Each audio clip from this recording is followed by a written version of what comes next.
Hey everyone, I'm Trevor, and today we're at Disneyland to share with you my best tips for using Lightning Lane Multipass in 2025. So let's get going. And it's gonna be a good day today because today is a Lightning Lane Multipass day. It's always a good day when I have Multipass, and we're gonna have a load of tips for you. Start off right off the bat here. When can you purchase Lightning Lane Multipass? Well, you can buy it either before your trip, and it's gonna be for every single day of your trip, or if you want to purchase it day of, you can absolutely do that.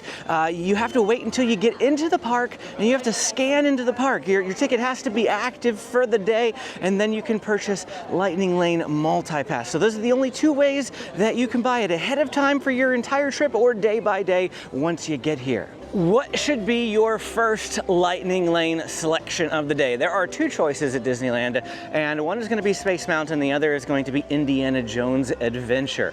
I went with Space Mountain just because it's usually immediately available, and as we approach here, Rope Drop just got going. You're going to see this standby line. It's a fairly sizable standby line. It says it's only a 10-minute standby wait at the moment. It's January, okay? It's middle of January. It's what we consider off-season, so it's not going to be like crazy busy today, and but it's still going to allow us to skip a little bit of the line here.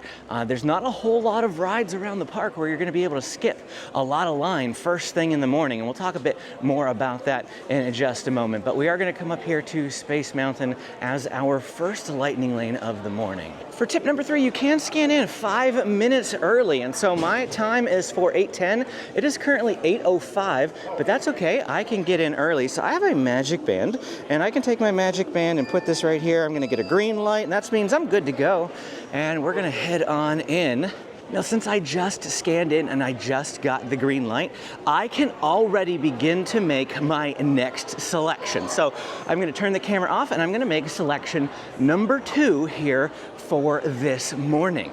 And the way that you can make your second selection is when you use your first selection or 2 hours elapses. We call that the 2-hour rule. We will explain the 2-hour rule a little bit more in depth later on in the video, but things are moving quickly here this morning, so we're gonna go ride Space Mountain first.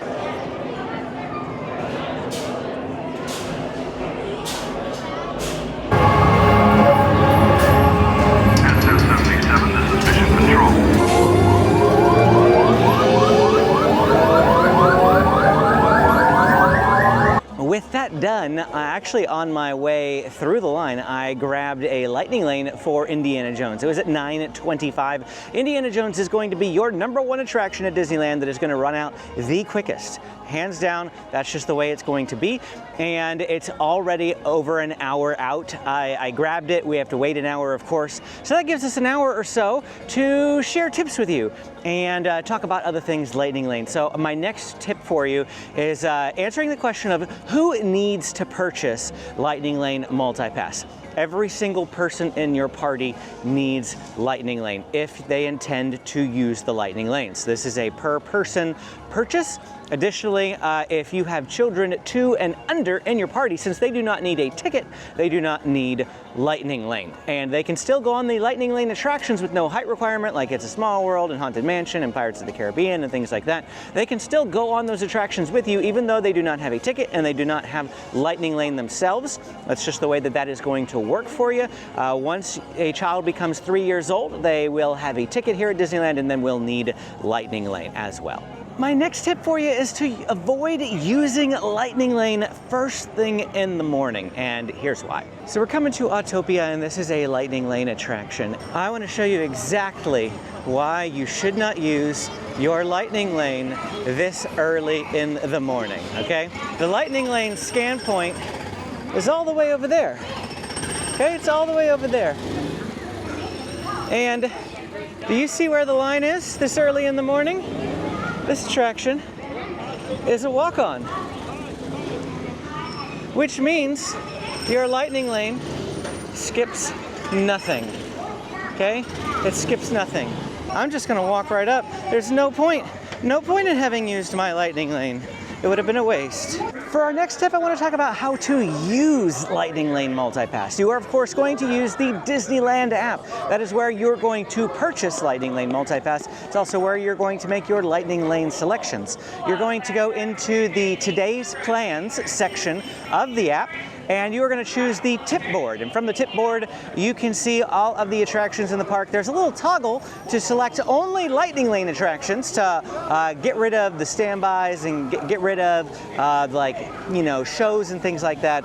And you're just going to see Lightning Lane attractions only. And from there, you can see the return windows, and you can select return windows, and you can pick them from there. So that is how you're going to make your Lightning Lane selections, is through the Disneyland app. Next, what is the difference between Lightning Lane Multipass and Genie Plus? There is no difference.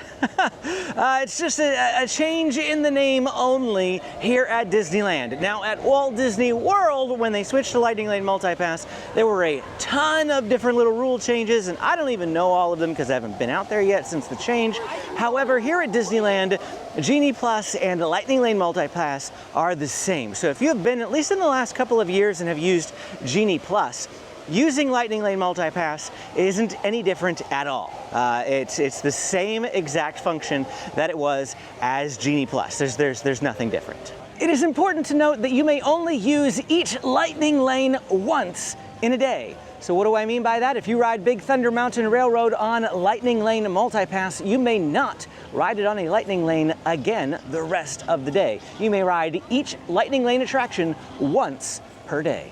Of course, that doesn't mean that you can't ride it standby. You can absolutely go and do that again, but you may not ride it via Lightning Lane, except under one condition called the Multi-Experience Pass, which we'll explain a little bit later. If you are enjoying this video and finding it helpful, please hit the like and subscribe button. It really does help out the channel. And if you want to save money on your next Disneyland vacation, go ahead and call my friends at Getaway today and tell them that SoCal Disney Dad sent you. Or click the link down in the description and use my coupon code to save on their already discounted hotel and ticket packages. But for now, I want to grocery list the rides that are on Lightning Lane Multipass here at Disneyland. First up, we have Autopia, which we just showed you. We talked about Big Thunder Mountain Railroad. There's also Buzz Lightyear Astro Blasters, Haunted Mansion, Indiana Jones Adventure, It's a Small World, Matterhorn Bobsleds, Mickey and Minnie's Runaway Railway, Millennium Falcon Smuggler's Run, Pirates of the Caribbean, which is only on Lightning Lane temporarily. I'm actually surprised it's still on Lightning Lane. It was only added when Haunted Mansion was closed, and it was intended that it would disappear when Haunted Mansion reopened. Haunted Mansion is reopened, and it is on Lightning Lane, and yet Pirates of the Caribbean still has a Lightning Lane. So we don't know how long that's going to hang around, but it's here for right now. Roger Rabbit's Cartoon Spin, Space Mountain, Star Tours The Adventure Continues, and Tiana's Bayou Adventure. Those are your 14 Disneyland rides that are on Lightning Lane Multipass. There are around 34, 35 rides here in this park. I don't remember the exact number, so that's a little less than half of them. Over at Disney California Adventure, we have Goofy's Sky School, Grizzly River Run, Guardians of the Galaxy Mission Breakout, Incredicoaster, The Little Mermaid Ariel's Undersea Adventure, Monsters Inc. Mike and Sully to the Rescue, Soarin' Around the World, Toy Story Midway Mania, and a Web Slingers A Spider-Man Adventure. 9 rides out of their 18, so exactly half of the rides at Disney California Adventure are on Lightning Lane Multipass. You get access to all 23 of these attractions when you purchase Lightning Lane Multipass in a single day. If you have a park hopper, you have access to all 23 of them. Of course, if you don't have a park hopper, you have access to whichever ones you are in the park that you're in. But you can actually ride all 23 of those. Is it possible to do all 23 in a single day? We've come very, very close to it in the past. If you work the system right, and I'm going to teach you how to work the system here in this video, you should be able to ride a significant portion of attractions here in one day. Okay, it's time to explain the 2-hour rule now. I told you that we would get to that. What is the 2-hour rule? Well, I mentioned to you earlier that in order to book your next lightning lane, you have to first use your existing lightning lane or 2 hours elapses. So for instance, with Space Mountain, I booked it and we used it within 5 minutes. And then I was able to book Indiana Jones. Because Indiana Jones is out to 9:25, I cannot book a new lightning lane until I use Indiana Jones, which does not become active until 9:25, or 2 hours after I booked it, which was at about 8:05. So that means at 10:05, I can book a new lightning lane. So if you're always engaging this 2-hour rule, say you're booking your next lightning lane, it is 3 hours out. The earliest then you're going to be able to book is that 2 hours. You won't be able to ride the attraction for 3, so 2 hours is going to hit first. If you're always engaging the 2-hour rule, the maximum number of lightning lanes that you can have in a single day is 8. 8 or 9, I suppose, depending on when the park closes. I told you it's possible to get nearly 23 lightning lane attractions done in a day if you are playing it smart. So how do you play it smart? Well, that's the next tip, and that is to focus on the most popular rides first, because as the day goes on, as more people come into the park and as more people purchase Lightning Lane Multipass, they're going to be going after these popular attractions. So Space Mountain, while it was only 10 minutes out from park opening whenever I got here, in 3 or 4 hours, it may be 2 hours out. So after Indiana Jones, I'm going to want to go for something like Mickey and Minnie's Runaway Railway, Matterhorn Bobsleds, Big Thunder Mountain Railroad. You're going to want to save the littler rides like Buzz Lightyear's Astro Blasters, Autopia, It's a Small World, Pirates of the Caribbean. You're going to want to save those Roger Rabbit's Cartoon Spin for later on in the day, because they tend to not go for as far out as the bigger rides like Big Thunder Matterhorn and such and so forth. So you want to prioritize those bigger rides first, because lightning lanes will run out. Usually not until later on in the evening, maybe like around 4 or 5 o'clock. Some of the attractions will start to run out. It really depends on how busy the day is. On a day like today, I don't expect things to run out really all that fast, if at all. However, on busier days in spring break, things like that over Christmas, they're going to run out relatively quickly. The more people there are using the service, the faster things are going to run out. Now, we're nowhere near our Indiana Jones time right now, but there is something over here that I want to show you, and so we're going to come over right now, just for a brief moment, because I want to talk about how Lightning Lane does not guarantee immediate boarding. Now, look at this, okay? This is the queue for Indiana Jones, and there is hardly anybody in it. Up there on the bridge is standby, and those are some standby people. So if you had Lightning Lane right now, you would skip a few people, but not a whole lot, because the merge point is actually right there. Right up there at the top of that bridge is where the Lightning Lane and the standby line meet. And then you go inside the temple. Indiana Jones is currently posted at a 30-minute wait, but what is outside here is maybe 5 to 10 minutes at best, which means that most of the line is on the inside. Once you go through those temple doors there, you still have at least 15 more minutes of line on the inside. That is after the Lightning Lane merge point, when you are back with the standby line. So Lightning Lanes do not guarantee immediate boarding, and I often say that Indiana Jones is actually one of the worst attractions as far as skipping line, especially first thing in the morning, which is again why I don't recommend getting this ride really any earlier than the 9:30 that I grabbed it for. Could I have grabbed it when I first walked in? Absolutely. But even I almost want to say closer to 10 is your better bet for this one. The park is just dead this morning. This is Pirates of the Caribbean's standby line. This is the emptiest that I have seen Disneyland in a really, really long time. So what are some best case uses for the 2-hour rule? When is the 2-hour rule a good thing? Well, obviously first thing in the morning, because you should be doing standby, especially on a day like today. That would have been a waste to use it on Pirates of the Caribbean right now, because there's no standby line. Additionally, if you are going to have a sit-down meals you want to plan for at least an hour, and so you might schedule something 2 hours out, give yourself plenty of time. Additionally, another best case use for the 2-hour rule is if you want to go back to the hotel room for an afternoon nap, an afternoon break. Maybe you want to go back from, I usually go back from about 1 o'clock to 4 o'clock in the afternoon. So during that 3-hour time period, I'll absolutely be engaging the 2-hour rule, and I'll be stacking lightning lanes for later on in the afternoon. Speaking of stacking, let's talk about stacking. Lots of people have questions about stacking. What is stacking? Stacking is the act of booking a lightning lane and modifying it to later on in the day, and then booking another lightning lane and modifying it to later on in the day, and booking another lightning lane and stacking them all so that you could ride, say, 4 or 5 lightning lanes at 4 o'clock in the afternoon. Say it's 8 a.m., right? You book a lightning lane and it's going to be available for 8:30, maybe, the furthest out. Unless you're doing Indiana Jones, maybe it's already out to 9:30. If you want to get it to 4 p.m., you can't just select 4 p.m. You can't just change the time to 4 p.m. What you have to do is you have to wait for like an hour to pass, and then you got to modify it. So you could select the new time, which will be later out.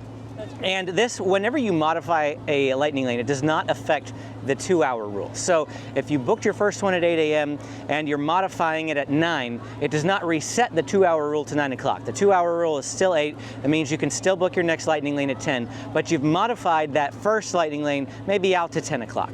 And so what you have to do is you have to keep modifying this until you get the lightning lane to the time frame that you want it. For a lightning lane booked at 8 a.m., if you're trying to get it out to 4, it's going to take a lot of modifications. And then at 10, you can book another lightning lane, and now you have 2 lightning lanes that you need to continually modify to get them until their time frame, their arrival windows are at a desired window, you know, like 4 or 5 in the afternoon, if that is what you're wanting to do. And constantly booking and modifying and engaging the 2-hour rule at every instance in order to stack up 4 or 5 lightning lanes later on in the afternoon. And if you forget to modify and your arrival window ends, so say it was 9 to 10 and it's 10:01 and you forgot to modify it, at 10:01 your lightning lane locks. It is stuck at the 9 to 10. Now you can still arrive late. We'll talk, well, actually we'll just mention it now. Another tip is that there is a grace period, okay? There's a grace period. You can arrive late to a lightning lane. I don't know how long the grace period is. I think it's like 15 minutes, but I'm pretty sure I've gone to a lightning lane an hour after my window and they've still let me on before. So it's kind of like an iffy space, but generally speaking, they will let you use a lightning lane after it expires. I would not let one expire at 9 a.m. and then try to go use it at 4 p.m. That's probably pushing it. That's why people stack, okay? That's why people stack. And stacking requires a lot of finesse. It requires a lot of remembering to modify so that you don't lose that lightning lane, because like I said, after the arrival window, it will lock and you won't be able to modify it anymore. And so if all of this just sounds too complicated for you, then stacking is not for you. Stacking is an advanced move. It is not a move that even I personally would use, because I am the type of person that wants to, I just covered up the microphone. I am the type of person that wants to take full advantage of the system. I want to maximize it to its fullest extent, and stacking does not allow for maximization. A quick tip for utilizing the 2-hour rule to your best advantage, or for stacking and modifying, is to set an alarm on your phone for either that 2-hour window or whenever you need to modify. To help you not forget, set alarms on your phone. This will be crucial to not wasting time and not missing out on those lightning lanes. And now it is time for Indiana Jones. My time is 9:25 and it is 9:20, so it's 5 minutes early. Means I can scan in 5 minutes early here. We're just waiting for our turn at the scanner. If you do not have a magic band, you can use your phone. You just stick it in here and you get the green light, and there you go.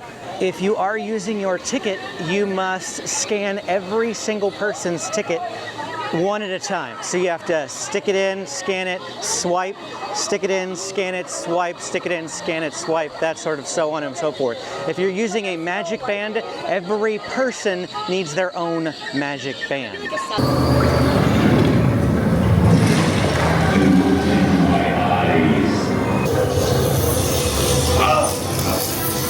the look, didn't you?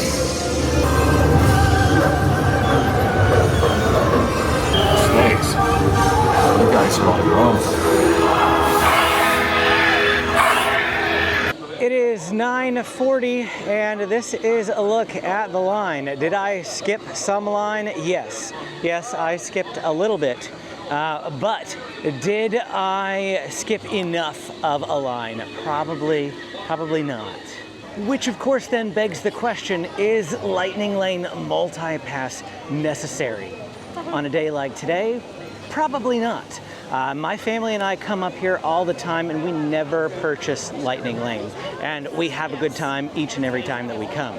However, I would absolutely recommend it if you are coming for only 1 or 2 days. 1 or 2 days, absolutely highly recommend it. If you're coming for 5 days, you may consider only purchasing it 2 days of the 5, 1 for each park, just to streamline those days, make your, remove the stress, you know what I mean? Remove as much stress as possible of standing in line. Lightning Lane is helpful for that regard, especially if you're coming during a busy season, spring break, Christmas, that sort of thing. Lightning Lane is going to be crucial for you. In fact, as we're passing here, if you look to the side, this line is Pirates of the Caribbean. There is quite a bit of a standby line for Pirates of the Caribbean now. So Lightning Lane will be useful on Pirates of the Caribbean. It's going to be useful at Haunted Mansion, where we're going right now. You're going to see it right now. Pretty much ever since Haunted Mansion reopened, the Lightning Lane line, or rather the standby line, has been quite long. And Lightning Lane is going to be super helpful here. Absolutely will. We are back to the classic Haunted Mansion. Is this haunted room actually stretching? Or is it your imagination? Every room has wall-to-wall creeps, and hot and cold running chills.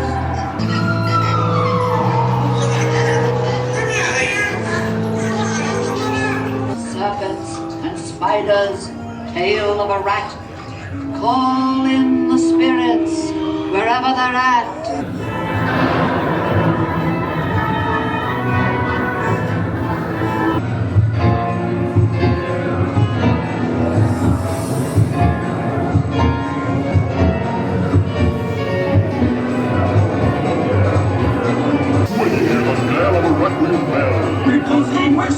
Smell restless bones eat fairy lies.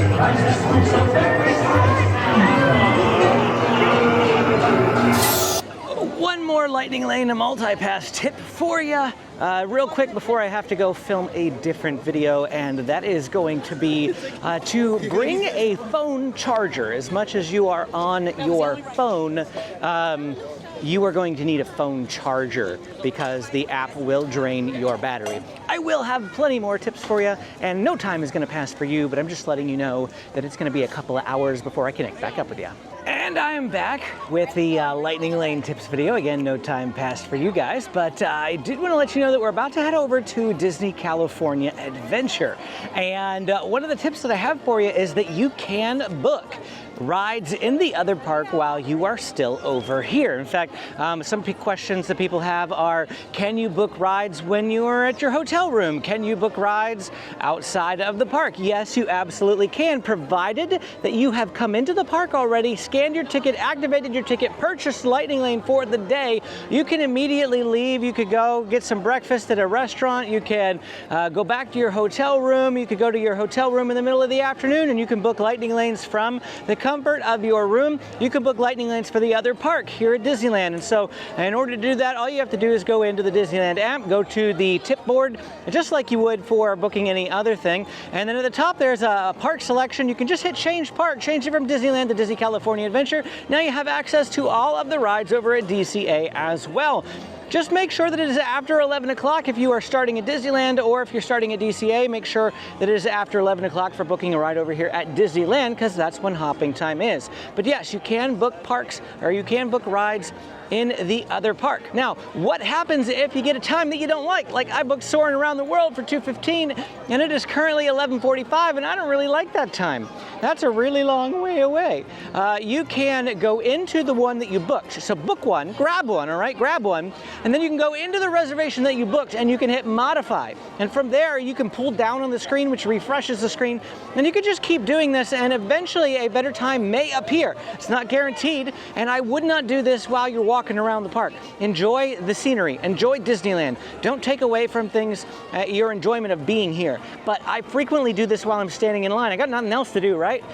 So I'm standing in line and I'm just refreshing and refreshing and refreshing, trying to get a better time. Oftentimes I'll snag an hour earlier, an hour and a half earlier sometimes. And it really is a way to take advantage of the system so that you don't have to engage the 2-hour rule, because if I wait until 2:15, it will absolutely be engaging the 2-hour rule. I don't want to do that. There were other rides that I could have picked, but I picked Soarin' because it's a ride that I want to film. So I'm going to try to do Soarin', but I am going to also try to get a better time for it by modifying.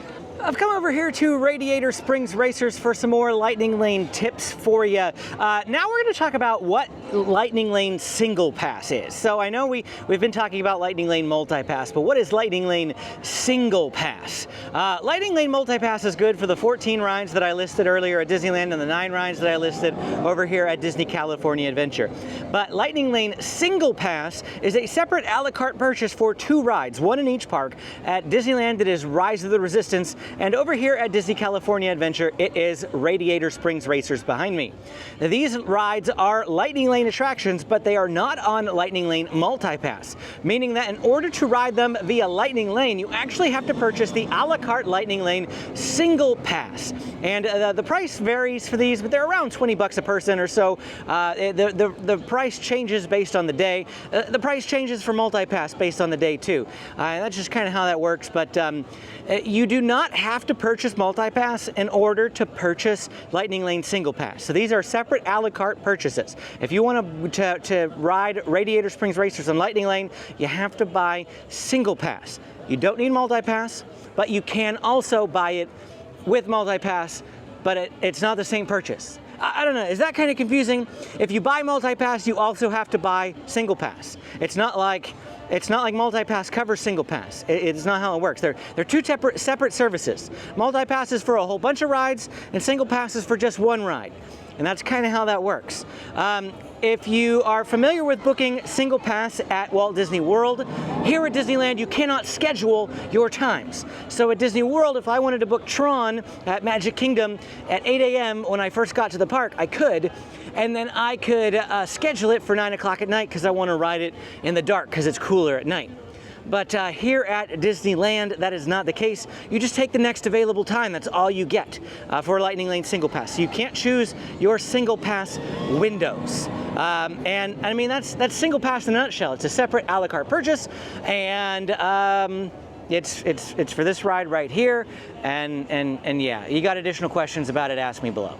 Is all of this really confusing? Like, are you confused yet? Is your brain hurting yet? They have another pass, okay? It's called the Lightning Lane Premier Pass. It is expensive. I don't even know what it costs right now. Maybe 300 bucks. I think it went down. I think it was 400 before the new year, and after the new year it was gonna be 300. $300 a person, okay? $300 a person. But everything, this entire video, you can throw this video out the window, okay? All of the tips, everything that I've shared with you, all of this information, all of these things that are making your head hurt, just toss it up, crumple it up, and throw it in the trash. Lightning Lane Premier Pass takes all of the guesswork and all of the confusion out of this. It allows you to just walk up to a ride, say, hey, I want to ride Big Thunder Mountain Railroad via Lightning Lane right now. I don't need an arrival window. I don't need to book. I don't need to modify. I don't need to stack. I don't need to do any of these things. I just walk up, scan, ride. That's it. Pick your next ride, walk up, scan, ride. That's it. Pick your next ride, walk up, scan, ride. No booking Lightning Lanes, no booking arrival windows, no worrying about 2-hour rules. All of this stuff is just not, all you have to do is walk up to the ride, scan in, and use it. Still once per day. That is still a thing, 1 ride per day. You can't do multiple rides. But Lightning Lane Premier Pass does include Single Pass, which means that you can ride Radiator Springs Racers on Premier Pass. Just walk up, go use it, and you're golden. No extra purchase. It's all wrapped up in Premier Pass. Remember, $300 a person. Multi-Pass is like $36 a person. So we are talking about 10, not 5, 1, 2. There you go. 10 times the cost of multipass, but it takes all of the confusion out of it. So if you have the money to spend and you don't mind taking the hit, it really is the simpler way to go. It is equivalent to Universal's Express Pass, and their Express Pass is about $200 or so per person. So yeah, Disney just has a version of that, and it's $300. It's called Lightning Lane Premier Pass. Along with all these tips, I've shared with you all of the tips that I can really think of. These are the tips that I come up with off the top of my head. But I also asked you guys via community post for your questions. And so the rest of this video is just going to be me answering questions about different cases and situations with Lightning Lane Multipass. And the first one somebody asked about is stacking in the 2-hour rule. Someone online was confused because they had stacked 3 lightning lanes, but when they used one, it would still not let them book their next lightning lane and required them to wait 2 hours. What's going on and why? Well, this is because the 2-hour rule applies to the most recent ride only. If you book Space Mountain and you modify it later on to stack in the afternoon, and then you do the same for Big Thunder Mountain Railroad, and then finally you book Buzz Lightyear. The last book attraction that you did was Buzz Lightyear. So you can't book a 4th attraction until you have either ridden Buzz Lightyear or 2 hours elapsed from the moment that you booked Buzz Lightyear. Space Mountain and Big Thunder Mountain Railroad no longer apply. You've already waited the 2 hours for each of those, okay? So the 2 hours has passed on that. If you use Space Mountain, it doesn't free up a lightning lane. It doesn't suddenly let you book another one. You have to use the most recently booked one, in which case is Buzz Lightyear. And so this is just another way, I guess, that stacking can be confusing. But the 2-hour rule always applies to the most recently booked lightning lane. I also told you that we were going to talk about multi-experience passes, and we haven't done that yet. So let's explain them. What is a multi-experience pass? Well, it is something that they give you whenever a ride breaks. It's kind of like a consolation prize, if you will. Sorry, the ride broke. Here's a multi-experience pass. How are they awarded? Well, say that you had Big Thunder Mountain Railroad booked for 12 o'clock, and it's 10:30 in the morning. And then 12 o'clock rolls around and Big Thunder Mountain Railroad has broken down temporarily, and it's time for you to ride, and it's broken. Instead, about 5 minutes before your time, it's gonna pop up with you have been awarded a multi-experience pass on your phone. And that multi-experience pass is now good for a bunch of different experiences, multiple experiences. It can be used for Big Thunder, which is the ride that it broke on, as well as a bunch of equal tier rides. There are 3 tiers of rides with multi-experience passes. You have a low tier. I don't know what considers low tier. And then we have like a medium tier or a high tier. And then we have the highest tier. So 2 basic tiers, and then the highest tier. The highest tier can only be awarded from a Rise the Resistance multi-experience pass. This is when you are on Rise the Resistance and it breaks, and you are given a multi-experience pass, which is basically a blank check for every single ride in the park. That is because Rise the Resistance, being a single Lightning Lane single pass, is the highest level of ride in the entire park. And that multi-experience pass really should only be used on either Rise the Resistance or Radiator Springs Racers, because it is a Lightning Lane single pass attraction. If you use it for anything less than that, you have essentially wasted your multi-experience pass. Now, with every other ride, I don't know how the single pass works, but with every other ride, if you were to have the Big Thunder example, and you get a multi-experience pass off of Big Thunder, that multi-experience pass is free. You get to go use it on anything else, and then when Big Thunder reopens, you can book Big Thunder again. I'm not sure that works the same with single pass because of the paid a la carte feature. But I know that works that way for single pass or for multi-pass. So you can absolutely, like, whenever you get a multi-experience pass, it does not count as your once per day. That's a free pass, and then you could still go and rebook Big Thunder. So it is a hack that if you're able to take advantage of ride closures, you can get multi-experience passes, and then you can keep booking the rides later and stack up multi-experience passes. If you scanned into the ride, you're in line and the ride breaks, and then they evacuate the line. If they don't evacuate the line, you're stuck. You have to wait it out. But if they evacuate the line and you had a lightning lane for it, they will award you a multi-experience pass. So That's how you get multi-experience passes. Two ways that you get them from ride breakdowns, either in the line or before you even get in the line. But the multi-experience passes come from ride breakdowns. Oh, I wasn't done. I have here in my notes that multi-experience passes do not have arrival windows, okay? So you can use them at any point throughout the day. It's a nice thing about multi-experience passes, free of arrival windows. It's also useful on some standby rides. Check the, on the multi-experience pass, you can check the list of eligible attractions that you can use that multi-experience pass on. Just be aware that they do not carry over to the next day. So if you're here for multiple days, multi-experience passes must be used on the day that they are awarded. It is now time to go ride Soarin', so let's go do that. This is going to be the last ride that we ride together in this video, and then we're just going to rapid fire some question and answer at the end and finish out the video.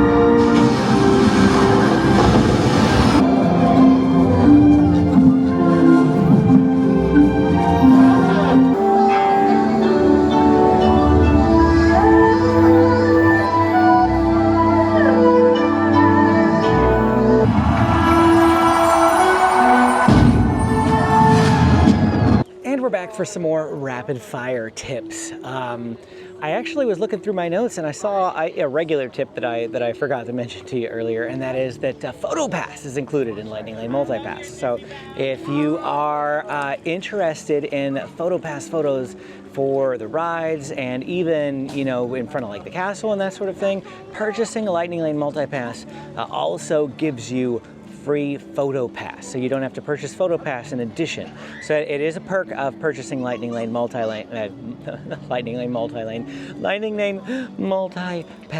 And the final online question, and I have this listed as tip number 36. I don't know how it's going to punch out whenever I list them on the screen. Maybe I'll list it as 36. But how do Lightning Lanes work at night? Okay, they work kind of the way that they work in the morning. If you are saving your Lightning Lanes for 11 o'clock at night, you are going to find that there will be Lightning Lanes available at 11 o'clock at night. But you will find that when you get there, the standby line is so empty that you wasted the Lightning Lane. So try to use your Lightning Lanes earlier in the day. Try to use them, you know, 4, 5, 6, 7 o'clock, 8 o'clock at night when those lines are pretty long. If you're saving them for after 10 o'clock at night, you're likely to find that you're wasting those Lightning Lanes. You may get to the end of the night and realize that you still have some Lightning Lanes left that you did not yet use. And sure, go ahead and use them. I mean, if all you get to hear is the little scan whenever you you check in, hey, that's a benefit enough for me to want to use the Lightning Lane. You paid for it, you might as well use it. Just realize that you're not going to be skipping much of a line later on at night. And that's going to be it for our time here today at Disneyland, sharing with you my best tips for using Lightning Lane Multipass in 2025. If you enjoyed this video, don't forget to hit that like and subscribe button on your way out. Got questions? Drop them in the comments below. I'm always happy to answer them. Click this playlist to check out more 2025 planning guides. Thanks for watching, and we will see you again next time.